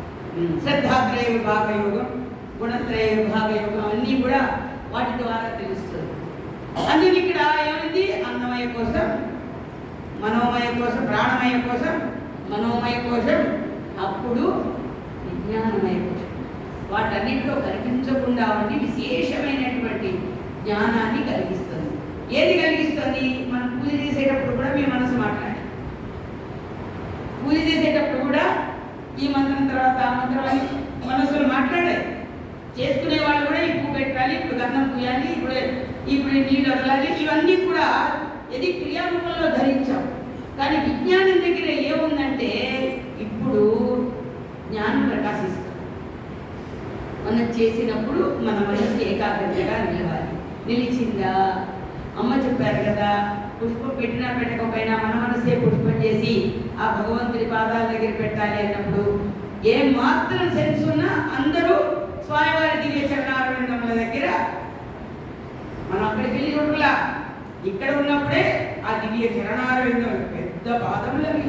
ఆ పాదములు నడువు ఎక్కడుంది అసలు? ఆ పెద్ద పాదాల దగ్గర మనం ఒక చిన్ని పువ్వు తీసుకెళ్ళి, ఒక చుక్కమల్లి పువ్వు తీసుకెళ్ళి పెట్టామా, ఒక సంపిగ పువ్వు, ఒక సన్నజాతి పువ్వు పెట్టాం. పెట్టినప్పుడు దానితో మన మనసు ఎంత ఆనందిస్తుంది. అక్కడ ఏమండి, కోటిపత్రి చేయగలమా మనం? అసలైనా ఆయన కావాలన్నాడు అవన్నీ మనోపుష్పమే కావాలి. ఏం కావాలన్నాడు అక్కడ? మనోపుష్పమే కావాలి. అది దేని ద్వారా గుర్తిస్తాము? విజ్ఞానమయ కోశం ద్వారా. ఇప్పుడు మనం ఇంత చెబుతున్నటువంటి విషయాన్ని మనం వింటున్నప్పుడు ఎవరు మనకి ఇంత ప్రాణాన్ని పోసి ఈ జీవితాన్ని ఇలా నడిపిస్తున్నాడంటే ఎవరి వల్ల అవుతుంది. ఏ భగవంతుడి అనుగ్రహంతో మనం ఈ జీవితం ముందుకు వెళుతుంది. ఇన్ని ఏళ్ళు వచ్చాయి మనకి, ఇన్ని ఏళ్ళు ఎలా గడిచాయి, ఎన్ని కష్ట సుఖాలు వచ్చాయి మధ్యలో, ఎన్ని ఆందోళనలు పొందాము, మర్చిపోయాము అవన్నీ కూడా. అవన్నీ పరిచెట్టు చేశాడు భగవంతుడు. లేకపోతే ఈరోజు ఇంత ఆనందంగా ఉండేవాళ్ళం. మనకు కూడా వాడిదే. అది కూడా ఉంది భగవద్గీతలో. సర్వస్యాహం హృది సన్నివిష్ట మత్తః స్మృతి జ్ఞానం అపోహనం అంటాడు జగద్గురుదేవుడు. నా వలనే నేను నీ హృదయంలో ప్రకాశిస్తూ, నా వలన మత్తః, నా వలన స్మృతి అంటే ఏంటి? జ్ఞాపకం. స్మృతి, మత్త స్మృతి జ్ఞానం. ఇప్పుడు మనం తెలుసుకున్నటువంటి భగవత్ తత్వం అంటేనే జ్ఞానం. మత్త స్మృతి జ్ఞానం అపోహనం చ అంటే మర్చిపోవడం కూడా ఆయనదే. లేకపోతే ఈరోజు మనం ఇంత సజావుగా బతికే వాళ్ళం కాదు. వెనక మనం గుర్తుపెట్టుకుంటే ఆ పరమాత్మ యొక్క అనుగ్రహం బట్టే ఇవన్నీ తెలిసి మనలోనే ఉండి మనకి అందజేస్తున్నది ఏది అంటే విజ్ఞానమయ కోశం. అది విశేషమైనటువంటి జ్ఞానాన్ని పోతే విజ్ఞానమే. కానీ ఇవన్నీ వదులుకొని కేవలము ప్రపంచము, విషయాదులు, ఆయా స్వభావాలు అందులో ఉన్నదనుకోండి, అది విజ్ఞానం కదా, అజ్ఞానం. అక్కడ విజ్ఞానం అంటే ఏంటో తెలిస్తే కదా. అందుకని విజ్ఞానమయ కోశం. ఆఖరిది ఆనందమయ కోశం. ఈ ఆనందమయ కోశం అనేటువంటిది మార్పు చెందేటువంటిది కాదు. అది ఎప్పుడు ఆనందమయంగానే, అది ఎప్పుడు కూడా అది అందుకని అది అనుభవైక వైద్యం అన్న, అది ఆనందమయం. అందుకని పంచకోశ గుణత్రయాది, పంచకోశాలు గుణత్రయంతో కలిసి సత్వరజస్తమో గుణములతో కలిసి పంచకోశ గుణత్రయాది సమస్త ధర్మ విలక్షణ, సమస్త ధర్మానికి కూడా విలక్షణంగా ఉంటూ ప్రకాశిస్తున్న నా ప్రభు ఉన్నాడే, కనిపిస్తానికి రూపంగా నన్ను అనుగ్రహించినప్పటికీ వీటన్నిటికీ కూడా విలక్షణంగా ఉండి ప్రకాశించే ఆ ప్రభువుని ప్రాతరేవహి అంటే ప్రాతకాలంలోనే, అంటే తెల్లవారక ముందే, ఇది మన మనస్సు ఈ ప్రపంచ జ్ఞానంలోకి రాకముందే ప్రాతరేవహి మానసాంతర్భావయేత్, మనసులో అంతర్భావయేత్, మన మనస్సులోనే ఇది ఎవరైనా చెప్పాలా, ఎవరికైనా తెలవాలని నేను చాటింపేయాలా, నా అంతర్భావంలో ఇలా నేను భావన చేశాను నేను చెప్తే మాత్రం ఎవరికైనా అర్థం అవుతుందా? ఎవరి మనసులో వాళ్ళే అంతర్భావయేత్. ఇక్కడ లేని గురుపాదుకలు అక్కడ మాత్రమే ఉంటాయండి. నువ్వు మనలోకి మనం చూసుకోవడం రాలేకపోతుంది కాబట్టి అక్కడ ఒక చిహ్నంగా మనం చూపించాల్సి వస్తుంది. వాళ్ళు అంతర్గతంగా అందరిలో ప్రకాశిస్తున్నప్పుడు ఆ పాఠములు లేకుండా మనం ఎలా జీవిస్తున్నా ఆలోచించాలి. నీ మనసులోకి నువ్వు ప్రయాణం చేయి, నీ లోపలే ఉన్నదంట. అందుకనే మౌనానికి భాషలు ఎక్కువ. నువ్వు మాట్లాడితే అర్థాలు ఉండొచ్చు, అపార్థాలు కూడా ఉండొచ్చు, కానీ మౌనాన్ని పాటిస్తే ముందులో అయితే చాలా గందరగోళంగా ఉంటుంది. కానీ ఎందుకంటే ఒకరోజు మౌనం చేయండి, లేదా ఒక గంట మౌనంగా ఉండవాలని చూద్దాం. నిద్రలో కాదు, జాగ్రత్తగా వస్తాను. మాట్లాడొద్దంటే బోర్డని మాటలు గుర్తుకొస్తాయి. ఇక మౌనం పట్టుకుంటారు కొంతమంది, ఒక కాగితం పెన్ను పెట్టుకుంటారు దగ్గర. ఎందుకని? ఆగలేక. ఇప్పుడు ఆ గంట మౌనమో రోజు మౌనమో ఆగలేక ఆ పుస్తకము పెన్ను పట్టుకుని ఈ రాసి చూపిస్తూ ఉంటారు. రోడ్ బాయ్ అంటే మనసు మాట్లాడుకున్నట్టే. మాట దేన్ని ఆపమన్నారు? ఈ మాటను ఆపమల్లా ఈ మనో ఆలోచనలను కొద్దిసేపు కట్టిపెట్టి, మనసుకున్నటువంటి ఆలోచనని కట్టిపెడితే అది అవుతుంది నిజమైనటువంటి ధ్యానం. అందుకని ప్రాతరేవహి మానసాంతర్భావయేత్. మన మనసుకు అంతర్భావన చేయడానికి నీకేం కావాలండి? ఖర్చే ఉంది చెప్పండి. ఎంత సమయం మన వృధా వెళ్ళిపోతుందో మనకి కారణంలా మనం గుర్తించడల్లా. అందుకని అక్కడ వృధా పోకుండా మనం ఎప్పటికప్పుడు అంతగా ప్రకాశించి అణువు తానే పరమాణువుగా తానే ప్రకాశిస్తూ ఉన్నటువంటి ఏ అనంతమైనటువంటి శక్తి కలిగినటువంటి ప్రభువు ఉన్నారో, జగన్మాత ఉన్నారో, అటువంటి పరమాత్మని మన నిత్యము కూడా మనసు అంతర్భావయే, మనసులో అంతర్భావన చేయాలి. అది మనదై ఉన్నది, మన సొత్తై ఉన్నది. ఈ గుండె నుంచి ఎవరు తీసుకెళ్ళి చిన్న విషయం చెప్తాను. ఒక చోట ఏంటంటే మామూలు కొంతమంది వాళ్ళ సాధారణ ద్వారా లేకపోతే ఎదురున్న భక్తుల్ని రంజింప చేయడం కోసం భక్తులను ఉద్దేశించి కొంతమంది గురువులు ఏంటంటే దేవుళ్ళు తీసిస్తున్నారు. దేవుళ్ళు తీసి ఇవ్వడం అనేది ప్రపంచంలో మనం చూస్తున్నాం. అలా అయితే ఒకసారి నేను అమెరికాలో వెళ్ళినప్పుడు ఒక మహానుభావుడు ఒకరింటికి వెళ్ళడం, అక్కడ ఏదో యాగం చేశారట. యాగం చేస్తే వాళ్ళు మన దగ్గర కూడా వస్తారు. ఆ ఇంటి వాళ్ళందరూ అమ్మ వెళ్ళారు అంటే అమ్మ దగ్గరికి మనం కూడా వస్తున్నారు. ఆ వచ్చిన వాళ్ళతో పాటు ఆ పక్కింటి వాళ్ళు పంపింటి వాళ్ళు కూడా వస్తున్నారు.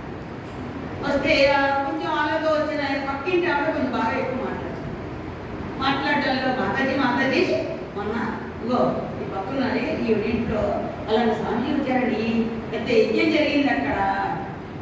చాలా సంతోషం అమ్మ, చాలా మంచి పని చేశారు. అంతకాకపోతే ఇంటి పని చేయలేదు కదా, చాలా మంచి పని చేశారు, చాలా మంచి యజ్ఞం జరిగిందంట, చాలా సంతోషం ఉంటాం ఏమంటాం అన్న తర్వాత ఆ లూజ్ దాకా ఆవిడ ఏమందంటే, అది కాదు మాతకి ఏమైందో తెలుసా అండి, ఆ యజ్ఞంలో విఘ్నేశ్వరుడు విగ్రహం చేసి తీసిచ్చారండి ఆయన. అబ్బో చాలా చాలా మంచి, చాలా అదృష్టమమ్మా, దేవుడు తీసిచ్చారు కదా, చక్కగా పూజ చేసుకోవచ్చు అన్న. నేను బయట చూస్తున్నా, చాలా చేసుకోవచ్చు అమ్మా అందుకని ఆవిడ ఊరుకుందా. ఎక్కడైతే మనం ఎక్కువగా మాట్లాడతామో కొన్ని మనకు తెలియకుండా మాటలు కూడా జరుగుతూ ఉంటాయి, అక్కడే మన ప్రతిబంధకం వస్తుంది. ఆవిడ అని ఊరుకుందా, ఆ స్వామిగారండి మీ వినాయకుడి తీసిచ్చారండి అని అన్న తర్వాత మీ గురువుగారు కూడా తీసిస్తారండి అని. మీ గురువుగారు కూడా ఇలా తీసిస్తారా అండి అని. ఈ వెనకాల స్ఫురణ దేవుడు మనకు కూడా ఉంటాడు కదా. వెంటనే నేను అన్నాను, ఏదమ్మా విఘ్నేశ్వరుడు విగ్రహం అన్నారు కదా, ఏది నేను ఒకసారి దర్శనం చేసుకుంటాను, ఏది చూపించారా అన్న. అంటే ఆవిడే అంది, అసలు ఆవిడే పాపం మన నోట్లో పడిపోయారు, నోట్లో రాయి పడిపోయాడు, నోట్లో ఎలకాయ పడిపోయాడు, వచ్చి ఎలకాయ పడిపోయాడు. ఆ పక్క ఆవిడకి ఏమన్నాక, ఇక్కడ తీసుకురాలేదండి, ఇంట్లో పెట్టి వచ్చామండి, ఇంట్లో ఉందండి అని. అవునా, అంతటి మహాప్రభు ఇస్తే ఆ దేవుని ఇంట్లో వదిలిపెట్టి తాళం పెట్టి వచ్చారా మీరు? మా గురువు గారు మాతో పాటుగా ఉండే దేవుడు మాకు ఇచ్చారు. మనందరిలో చైతన్యం ఉంది, గుర్తించాం. మీరు ఏ దేవుని ఉపాసన చేసినారో ఆ దైవత్వం మనతో పాటే వస్తుంది. నువ్వు టాయిలెట్కి వెళ్ళినప్పుడు వస్తుంది, లేకపోతే నీ పని ఉండేది కదా.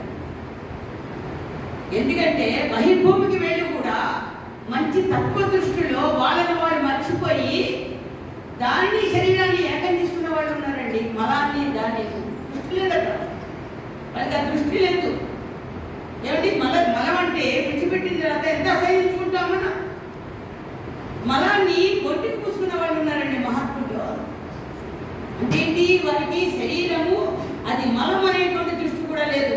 అక్కడ కేవలం భగవద్ దృష్టి, ఉన్నదంతా భగవన్మయమే అనేటువంటి దృష్టి ఉంటే కనుక. ఇప్పుడు మనందరిలో ఒక భగవంతుడు ఉన్నాడు. మన మహానుభావుడు మనకి ఏం చెప్తున్నారు, కొంచెం ముందుకు వెళ్ళిన తర్వాత నీలోనే ఉన్నది ఆ చైతన్యం, నీలోనే ఉన్నది ఆ శక్తి, నువ్వు దాన్ని గుర్తించలేకపోతున్నావు. ఇదిగో ఈ శరీరం ఉన్నంతసేపే అది నీలో ఉంటుంది. అది జారిపోయిన నాడు నువ్వు ఇక్కడికి రాలేవు, సరి కదా. నిన్ను మనిషిగా చూడదు. ఏది ఏమంటారు అప్పుడు? శవము అంటారు. ఆ శవాన్ని నన్ను ఎత్తుకోవడానికి కూడా అనుమానపడతారు. నేను ఎత్తుకోనా నువ్వు ఎత్తుకోవా అన్నట్టుగా చూస్తారు. ఎందుకని? మరి ఇంత గొప్పవాడే. ఆ గొప్పదనం దేనిలోంచి వస్తుంది? దేహమే అనుకుంటే అక్కడ దేహం కనిపిస్తుందిగా. దేహం కనిపిస్తున్నప్పుడు దేహం యొక్క గొప్పదనం అయితే ఆ దేహాన్ని కూడా మనం దాచుకోవాలి, ఎత్తుకోవాలి. ఎంతవరకు ఆ దేహం పవిత్రతగా ఉంటుంది లోపల నువ్వు చూడలేవు. అది ఇంద్రియజన్య జ్ఞానం కాదది, ఇంద్రియాలకు గోచరించేటువంటిది కాదు. ఇంద్రియాలను కూడా ప్రకాశింపజేసేటువంటిది. కాబట్టి అందులో ఆ చైతన్యం అనే శక్తి ఉన్నంతసేపు మానవుడికి ఒక గొప్ప కీర్తి లభిస్తుంది. నువ్వు తింటున్నావు, 10 మందికి పెట్టగలుగుతున్నావు, ఇక్కడ నడవగలిగి వెళ్ళగలుగుతున్నావు, ఎగరగలుగుతున్నావు, పడగలుగుతున్నావు. ఆఖరి కాలు చేయి కూడా విరిగేది అందులో ఉన్నప్పుడే తెలుస్తుంది. మన కాలు చేయి విరిగినా, నాకు తలనొప్పి వచ్చిందని చెప్పినా, ఇందులో ఆ శక్తి ఉన్నంత వరకే చెప్తున్నాం మనం. ఆ శక్తి తొలగినప్పుడు ఇది ప్రేత అవుతుంది. బ్రతుకున్నంతసేపు ప్రియత్వం ఉన్న దీని మీద దాని యొక్క ఏది భూతకాలమే ప్రేత. ప్రియమునకు భూతకాలం ఏంటి? ప్రేత. ఇందులో చైతన్యం తప్పుకున్న తర్వాత ఏమని పిలుస్తున్నాము? ప్రేత అయిపోయాడండి అంత పెద్ద మనిషి కూడా. ఆ ప్రాణం పోయేసరికి ప్రేతగా వచ్చేసిందండి అంటున్నాం. ఏంటి? అదే దేహం చాలా అందంగా కనిపించాడు ఒకప్పుడు, చాలా అందంగా కనిపించింది ఆమె. ఎందుకు ప్రేత అవుతుంది? మన చేతిలో లేదు. ఎవరు సృష్టించాడో వాడు. కానీ మనం అన్ని బాగున్నప్పుడే, మన జీవితము మనం గడుపుతున్నప్పుడే మనం దాన్ని గుర్తించాలి. దీనిలోనే దాగి ఉన్నటువంటి విషయాన్ని నువ్వు గమనించాలి, గుర్తించాలి. ఏది నేనై ఉన్నాను, ఏది ఎంతవరకు మనకు ఉండాలి. కాబట్టి మనల్ని మనం విచారణ చేసుకోకపోతే మనం అటువంటి స్థితిని మనం పొందాలి. అటువంటి నిజమైనటువంటి సత్యమైనటువంటి జ్ఞానాన్ని మనకి బోధ చేయడం కోసమే మహాత్ములు రూపధారణ చేసుకుని ఇచ్చారు. లేకపోతే మనకు అదేది కాదు. మనం ఎంతటి వాళ్ళు చెవులో ఇల్లు కట్టుకుని చెప్తున్నారు మహాత్ములు మనకి. ఇప్పుడు మనతో ఉన్నాడో లేదా దేవుడు చూడండి. నీతో దేవుడు తీసుకెళ్తారా? నువ్వు గుడ్లోనే పెట్టొచ్చావు. ఇప్పుడు నేను కూడా బయటకు వెళ్తే మళ్ళా దేవుడు దండం పెట్టి ప్రయాణం అంతా సుగమంగా అని ఒక దండం పెట్టుకునే బయలుదేరుతా. కానీ దేవుడు నాకు లేడా? అందరూ గమనించండి, మీతోనే ఉన్నాడు. అంటే గుళ్ళకి వెళ్ళొద్దని కాదు, ఇందులో నువ్వు దర్శించే శక్తి నీకు వచ్చేంత వరకు వెళ్ళు. కానీ వెళ్ళిన వాళ్ళు వస్తున్నావు కానీ అప్పుడు కట్టుకుపోతున్నావు నువ్వు. ఇంటికి కట్టుకోగా వెళ్ళి దర్శించి వచ్చేసాం. మేము 25 వచ్చేసాం. అన్నవరం వెళ్ళి వచ్చేసాం. వాళ్ళ దగ్గరికి వెళ్ళి వచ్చేసాం. వెళ్ళాము అంటే మళ్ళీ వచ్చేస్తున్నాం మనం. ఆయన అమ్మ మనలోనే అమ్మ మనం విడిచిపెట్టి లేదు. అమ్మ మనలో ఉండే అనంత శక్తిని మనకి. అందుకనే భగవంతుడు ఎప్పుడు జీవుడిగా అలా మహాత్ముడు దేవున్నారు పరబ్రహ్మ నీవే అయ్యి అలానే చిన్న చూపు చూపించలా గుర్తించమని చిన్నపిల్లలకి మెదిపి అన్నం మెత్తగా చేసి ఏది వాళ్ళు తినలేని స్థితిలో ఉన్నప్పుడు అన్నప్రాసన అవగానే ఎలా తల్లులు ఆ పిల్లలకి రంగరించి పెడుతూ ఉంటారో తిన్నాన్న తిను తిను అని. ఒకవేళ కూర్చుని తినకపోతే ఆ చంకనేసుకుని ఆ పక్క నుంచి పక్క తిరుగుతూ ఎలాగైతే వాళ్ళ చేత నువ్వు పెట్టాల్సిన భోజనం తినిపించడానికి ప్రయత్నం చేస్తావో అని కూడా నువ్వే బ్రహ్మవై ఉన్నావు అని చెప్పడం కోసము మనకి ఉపనిషత్తుల ద్వారా భగవద్గీత ద్వారా భగవన్నామం ద్వారా చిన్నటువంటి కథల ద్వారా భక్తుల యొక్క చరిత్రల ద్వారా ఎన్ని విధాలు మనకు అందిస్తున్నారండి. సత్యం మనకు. ఎందుకంటే అసత్యమైనటువంటి దేహానికి ఆధారం సత్యమే. సత్యం మనందరిలో ప్రకాశిస్తుంది కాబట్టి మార్పు చెందేటువంటి దేహము ఇంకా ఉన్నది అనేటువంటి ఉనికిని కలిగి ఉంది. ఇది ఇంకా ఇలా వెళ్ళగానే ఎప్పుడు ఆకలి వస్తుంది జారిపోతుంది. జారిపోయిన తర్వాత నేను అనేటువంటి ఆ చైతన్యానికి మాత్రం అందుకనే పడుకోబెట్టిన తర్వాత ఏది అయ్యో సత్యం అండి, సత్యం పడిపోయాడు, సత్యం చచ్చిపోయాడు అంటారు కానీ ఈ పడుకున్న వాడిని దేహం అంటారు కానీ పోయిన వాడిని సత్యం. సుబ్బారావు పోయాడండి అంటారు. మరి ఉన్నవాడు ఎవరంటే సుబ్బారావే కానీ లేదండి పోయాడండి. నా పోయింది ఎవరు, ఉన్నది ఎవరు? అది నాది ఇది నాదని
అది నాది ఇది నాదని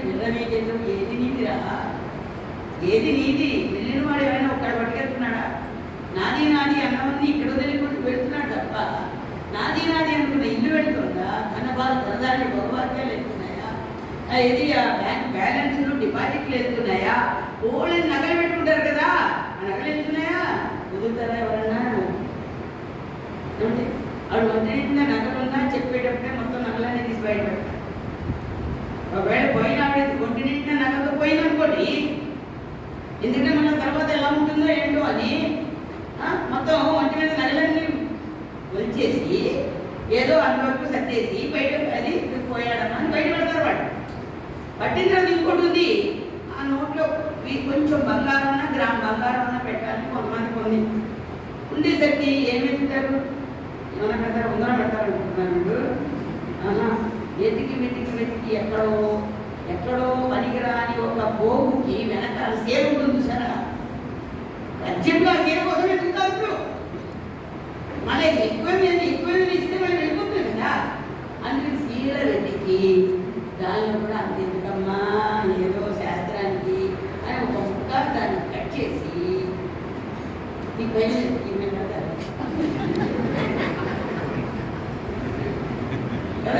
నాకే ఉంది కదా బాధ్యత. ఇవన్నీ మాకేం బయలుదేరు, ఎందుకంటే అమృత స్వరూపం అయినాం, దాని గురించి మాట్లాడుకోవడం ఏంటి. అందుకే ఇప్పుడు పెట్టకపోతే నాకే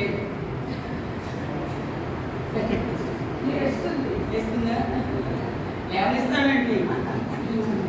అది ఇది అలా పెడతారు. అవి ఇవన్నీ మభ్య పెట్టి మనకి అది నాది ఇది నాదని ఎర్రా మీకెందరు, ఏది నీది కాదురా, ఏది వదిలిపెట్టేస్తున్నాం, ఎన్ని పోతున్నాయి మన వెంట వస్తున్నాయి. చిన్నప్పటి నుంచి ఎన్ని రకాలు జరిగిపోయాయో. ఎర్రా మీకెందుకు, ఏది నీది కాదురా అని అక్కడ ఉంది అసలు రహస్యం. నేను నాది. ఏది ఇప్పుడు ఇక్కడ నేను అనబడి సుబ్బారావు వెళ్ళిపోయి, నాది అనేటువంటి దేహం ఇక్కడ పడుకోబెట్టి ఇది ఏదో విధంగా గుర్తించాలి. కాబట్టి సుబ్బారావు పోయాడు అంటున్నాను తప్ప ఇక్కడ ఉన్నాడు అంటలే. ఈ సుబ్బారావు దేహమే కదండి, ఇది ఉన్నాడు ఆ దేహం చూసే కదా సుబ్బారావు అంటే బాగున్నావా వచ్చేయండి అంటాం కదా. ఈ దేహం చూసే కదా అనుకున్నది, ఈ దేహం చూసే కదా మనం అందరం గుర్తుపట్టింది. అది నాది. ఈ నేను అనబడే సుబ్బారావు నేను నాది దూరమైనప్పుడు నీవుగా నిలిచేదవుగా. మన ఈ జీవితంలో చేసుకున్న సుకృతం ఏదైతే ఉన్నదో, పుణ్యం ఏదైతే ఉన్నదో, ఆ పుణ్యపాపాలు పట్టుకొని ఆ జీవుడు ఇది అనంత వాయువుల్లో కలిసిపోతాడు. మళ్ళా వెతుక్కుంటాడు అక్కడ. అంత పుణ్యమే చేసుకున్నాడు, గురుగర్భజనితమయ్యి చక్కగా గురు ఉపాసన తీసుకొని తత్వ దృష్టితో ఉన్నారనుకోండి, మరి జన్మ రాదు. ఎందుకంటే అందులో ఇప్పుడు కర్మ లేదు. కర్మశేషం ఉంటేనే మన జన్మకు కారణం అవుతుంది. జన్మ దేనికి వచ్చింది, ఎలా వచ్చిందంటే కర్మ ఉండబట్టి జన్మ వచ్చింది. ఎప్పుడైతే కర్మ రహితమైపోతుందో అప్పుడు ఇంకా ఇది పునర్జన్మ అనేటువంటిది కాదు. అందుకే నేను నాది దూరమైనప్పుడు నీవుగా నిలిచేటవా తత్వమసి. అక్కడ ఏ వాక్యాన్ని మనం గుర్తింపు చేస్తున్నారు, తత్వమసి, అది నీవే, అది నీవే అయ్యా. దాన్ని గురుదేవ్ చెప్తుండేవారు. తత్ అనేటువంటి ఆ పరబ్రహ్మ వస్తువుని చేరుకోలేక ఏదో తత్వమసి అంటే తత్వం కాదు మసి అవుతావు జాగ్రత్త. తత్వం కనుక మనకి అవ్వకపోతే, తత్వం కనుక మనకి పట్టకపోతే ఏముంటుందండి, మసే. మసంటే ఏంటి, మళ్ళా పునర్జన్మ కలగాల్సిందే. మళ్ళా జన్మ ఎటువంటి జన్మ వస్తుందో మనకి తెలియదు. ఇప్పుడు ఎంత పుణ్యం చేసుకున్నామో మానవ జన్మకు వచ్చాం. ఇప్పుడు దీన్ని మనం వదులుకోకూడదు. కానీ నేను నాది దూరమైనప్పుడు నీవుగా నిలిచెదవురా, ఇది నిజమురా, ఇదే సత్యమురా. అది సత్సంగం. ఏది సత్సంగం అంటే కార్యక్రమం సత్సంగం అని కాదు.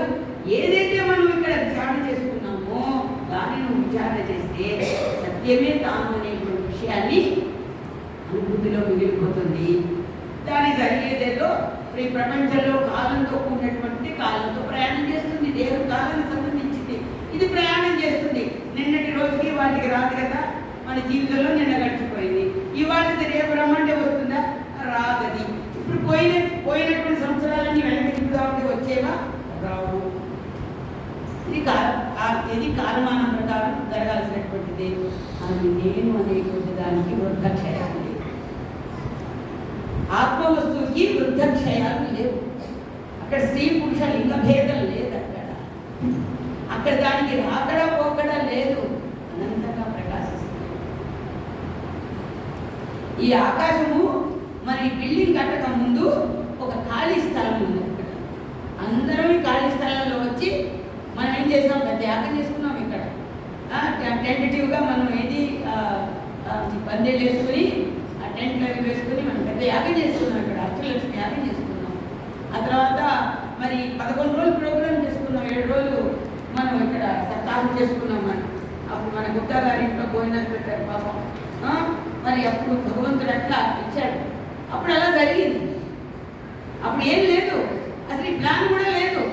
అప్పుడు అంతా ఉన్నది ఖాళీయే. ఆ తర్వాత స్వామివారి మాట ఏమైనా సరే మనం ఆచరించి తీరాల్సిందే అన్న పట్టుదల మనకే కాదు, ఈ భూమిని మనకి ఇచ్చినటువంటి వారికి కూడా నేను చూస్తానా ఆశ్రమం, మీరు కడతారా అనే స్థితికి వచ్చారు.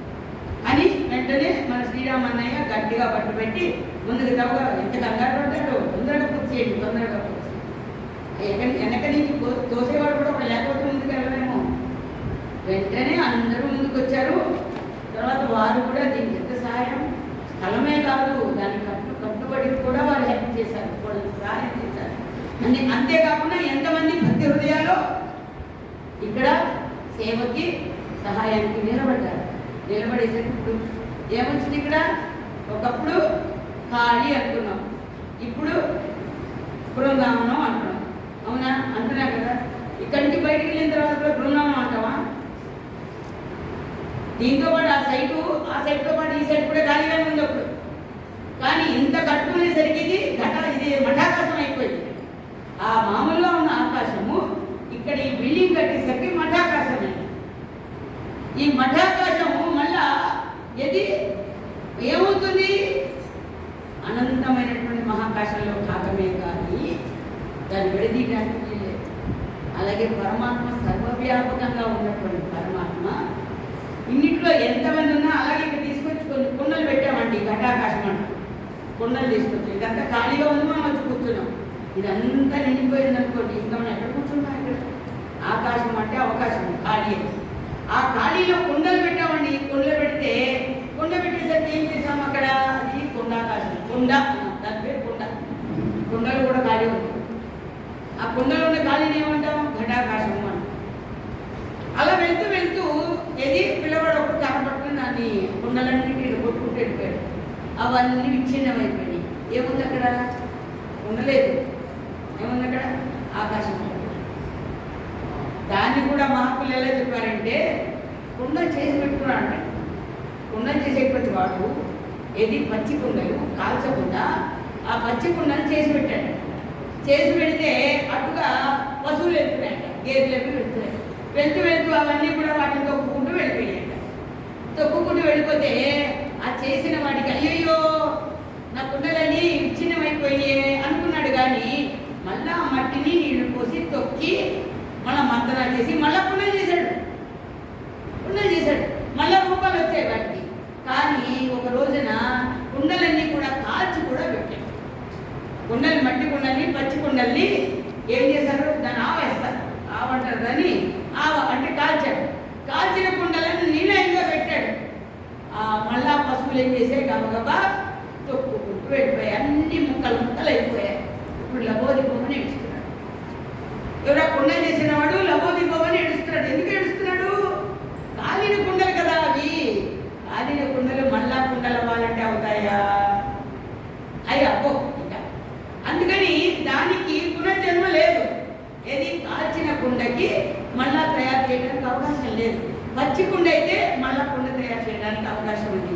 అలాగే మనందరిలో పచ్చి ఉందనుకోండి, మనందరూ ఈ ప్రపంచాన్ని పట్టుకుని, విషయాలు పట్టుకుని ఏమంటే తిన్నా కడుపు నిండుతుంది. కానీ కొన్ని జీవచాపల్యానికి ఇదే తినాలని పెట్టుకుంటుంటారు. అదే తినడం కాదు, ఏదో దొరికేదానికి ఎంత దూరమైనా మరీ తెచ్చుకుని మరీ తింటుంటారు. ఇది ఎంత వరకు ఉంటుంది, గొంతు దాటగానే మలమే.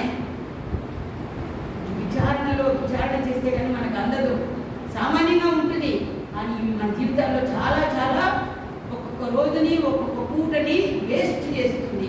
ఇలాంటి భావనలు వచ్చినాయి. ఎవరి మనసు అయితే సాధనతో, మహాత్ములు చెప్పినటువంటి వాక్యంతో మనం పునీతమైపోయి సాధనలో తనను తాను మర్చిపోతాడో, తనను తాను వేల్చుకుంటాడో ఆత్రం జ్వరతి జ్యోతి.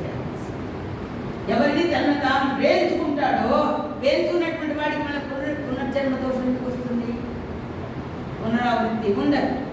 ఎవరైతే చౌచౌగా అది చేయొచ్చులే, ఇది చేయొచ్చులే, ఇది చేయొచ్చులే, అది చేయొచ్చులే అని ఉన్నటువంటి సమయానికి ఉన్న 100లో 98% ప్రపంచం కావాలంటూ 2% 10% భగవంతుడు అనుకుంటూ ఉంటారు అనుకోండి.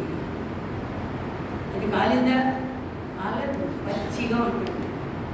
దానికి కూడా గురుదేవులు ఇంకోటి కూడా చెప్తుండేవారు. చెట్టును పట్టుకున్నటువంటి చేది మన మామిడికాయని మనం కొయ్యాలి అంటే బాబు అయిపోతుంది ఆయన లాభం లేదు. పచ్చికాయ ఉందనుకోండి, ఆ పచ్చికాయని ఇలా పీకితే సొన కాల్చుతుంది, గట్టిగా ఉంటుంది. రెండు పట్టుకుంటే కానీ పీకితే కానీ రాదు. ఇది మామిడికాయ పచ్చికాయ. అది తిన్నా ఉన్నా కూడా పుల్లగా ఉంటుంది. అది మళ్ళా మాట్లాడితే గ్యాస్ట్రిక్ కూడా కొత్త పచ్చిమిరపకాయలు. అదే చెట్టున పండిపోయిందండి కాయ, మనం లాగక్కర్లా, అదే పడిపోతుంది. మనం అనుకోకపోతే దాని అంతా అదే వదిలేస్తాం. అవునా? అందుకని ఇప్పుడు మనం పండాలా పచ్చిగా ఉండాలా? అంటే మాటతో అనుకుంటే సరిపోతుందా? ఆచరించాలా? ఆచరించాలి. అందుకని గురు బోధని శ్రవణం చేయాలి, గురు బోధని మననం చేసుకోవాలి, దాని స్వరూపాన్ని మనం అప్పుడు పరిస్థితి. అటువంటి అవకాశాన్ని మనకు ముందుకు సాధించాలి. అడుగడుగునా ఇటువంటి ఆశ్రమాలు ఇస్తున్నారు. కానీ ఆశ్రమాలు దేనితో కూడా ఉన్నాయంటే ధనంతో ఉన్నది. కార్యక్రమాలు చేయాలంటే అందుకే అందరూ తలకో చెయ్యి వేయాలి. మరి గబగబ రావాలంటే ఎక్కడి నుంచి వస్తే చెప్పండి. అందరూ తలకో చెయ్యి వేయాలి కదా. అందరూ కలిసి కార్యక్రమాలు చేసుకోవాలంటే ఎలా అందరు మనసు విస్తరించి చేసుకోవాలి. పెళ్ళిళ్ళకి లక్షల కోట్లు ఖర్చు పెట్టాలంటే ఖర్చు పెట్టేస్తారు. కానీ గబుక్కున అయ్యో ఇటువంటి కార్యక్రమం అంటే త్యాగానికి ఎంతమంది వస్తారు? ఎంతమంది వస్తారు? అందుకని అందరిలో కూడా త్యాగేనేకి అమృతత్వ మానసు. ఆర్థికంగా కూడా త్యాగం ఉండాలి, జీవిత పరంగా సేవలకు కూడా త్యాగం ఉండాలి. మన ఎంతసేపు మన ఇంటికి వంటికి ఎంతసార్లు కట్టుకున్నా ఎన్నిసార్లు కట్టుకున్నా అదే దేహం, అదే ఇల్లు, అదే దుమ్ము, అదే వచ్చి కొంచెం మనం ఆశ్రమాల్లో సేవ చేసామనుకోండి. సేవ చెయ్యాలి. మనం ఎక్కడికో వెళ్ళకుండా మన మధ్యకి గురుదేవుల ఆశ్రమాన్ని తీసుకొచ్చారు. మనం సర్వసామాన్యంగా గురుదేవుడు ఋషికేశ్వర రేపు వెళ్ళినప్పుడు ఆశ్రమాన్ని పంపిస్తుండేవారు. మా తారక వారిని, విజయేశ్వరానంద వారిని, వాళ్ళందరినీ తప్పుని చిన్నపిల్లని వాళ్ళని వెళ్ళి ఆశ్రమాన్ని చూసినట్టు ఇక్కడ ఏమవుతుందో చూసింది. అక్కడ ఆశ్రమంలో ఎలా ఉంది తెలుసా? ఒక ఆశ్రమంలో మామిడికాయ కోస్తే చాలు వాళ్ళకి పనిష్మెంట్ ఉందండి. వెళ్ళిన వాళ్ళు చూసి వెళ్ళాల్సిందే తప్ప చెట్టునున్న మామిడికాయ కానీ చెట్టున్న పువ్వు కానీ పోయకూడదండి. అలాంటివన్నీ కూడా చూపించారు బాపూజీ. అక్కడ ఆశ్రమాల్లో అటువంటి నిరోధిస్తారు. మనం ఎంత జాగ్రత్తగా ఉండాలి. అందుకని మనం అక్కడ సేవకు ఉపయోగపడాలి. మనం చేసే సేవ కూడా ఒక పుష్పంగా భగవంతుడి పాదాలు చెడ్డకు చేరుతుంది. అందరికీ పెద్ద మనసు రావాలి అందరం కూడా. ఎందుకంటే మనం ఆశ్రమం కట్టేసుకున్నాం. ఇప్పుడు దీనికి నెలకి ఎంత ఖర్చు అవుతున్నారు? 60,000 ఖర్చు అవుతుంది. నెలకి 60,000 అంటే మనం ఎట్లా సంపాదించగలమండి? నేను ఎట్లా చేస్తే మనకి ప్రోగ్రాములు చేస్తే బాగుంటుందా అన్న ఆలోచనలోకి వెళ్తాను. ఇంకా పెంచుకోలేండి అనుకుంటున్నాను. నేను మరి ఆ పెద్ద ఆయన ఒప్పుకోవాలి కదా. ఇంకా పెంచుతారా అని చూస్తాను మా సిస్టర్ గారు.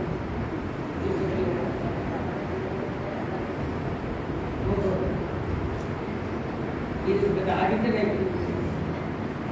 అందుకని మరి ఎందుకు అంటే మనం చీకట్లో ఉంటామా? వచ్చినప్పుడు ఫ్యాన్ వేసుకోవద్దా చెప్పండి. మన ఫ్యాన్ దగ్గరగా పెట్టారు. ఏ పైన ఫ్యాన్ మన సైకలాజికల్ ఫీలింగ్. ఇప్పుడు నా పైన ఫ్యాన్ తిరగలేదనుకోండి, నా ఫ్యాన్ ఏం లేదంటే నేను ఆ ఫ్యాన్లో తగ్గుతుంది. అయినా ఈ ఫ్యాన్ అయితే ఊరుకోను నేను. అవునా? మన కోసమే. ఈ రాయి వేసుకున్నామంటే మన కోసమే. అవునా? మన కోసమే. ఆశ్రమం మన కోసమా? దేవుడి కోసమా? ఏమండి? దేవుడిని ఎందుకు పెట్టుకున్నామంటే మన కోసమే. మన కోసమే పెట్టుకున్నాము.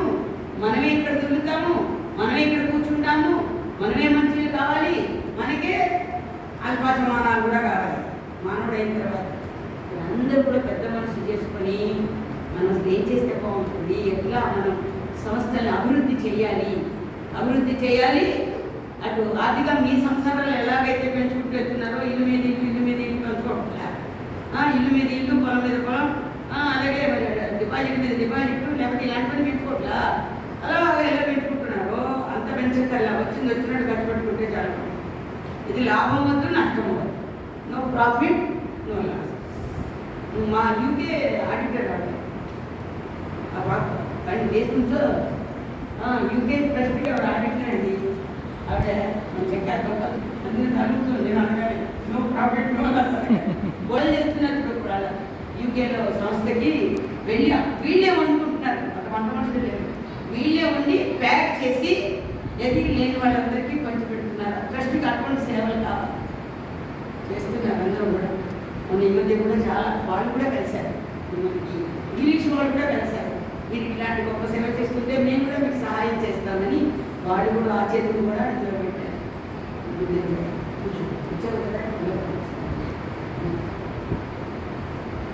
మన 3 రోజుల సత్సంగం కూడా వాళ్ళ ఇంట్లోనే జరిగింది. ఈ బాబా పత్తిలు కట్టుకుంది కదా, అందుకని సత్సంగం చేస్తే కానీ నాకు గుర్తులేదు. అందుకని వాళ్ళ ఇంట్లోనే ఉండి అందరు జనాలు 3 రోజులు కార్యక్రమం జరిగింది. ఉన్న రోజుల్లో 10 రోజులు వీళ్ళింట్లోనే ఉన్నారు, మొత్తం 15 రోజులు యూకేలో ఉన్నారు. అంటే వీళ్ళింట్లో ఉండే ఇంకో చోటకి కార్యక్రమానికి వెళ్ళి వచ్చారు.